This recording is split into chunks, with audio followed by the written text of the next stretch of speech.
आपको पता है स्माइलिंग किडीज मेरा पहला स्कूल था और ये तो सबको ही पता है कि स्माइल जो पहला स्कूल होता है वो सबसे मेमोरेबल होता है। तो आज एन ऑफरिंग मैं एक छोटा सा कीर्तन करूंगी। रिक्वेस्ट है आप सारे मेरे साथ पार्टिसिपेट करें।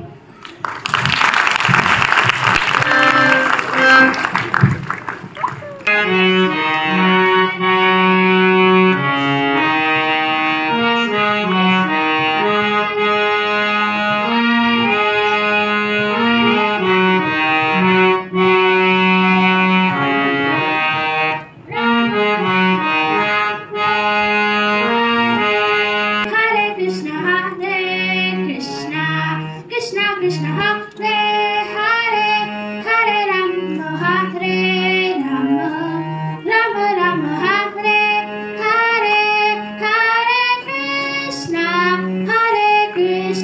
Krishna Krishna Hare Hare Hare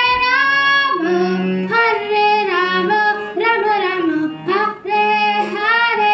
सभी मेरे पीछे बोले Hare Krishna Krishna Krishna Hare Hare Hare Rama Rama Rama Hare Hare Hare Krishna Krishna Krishna Hare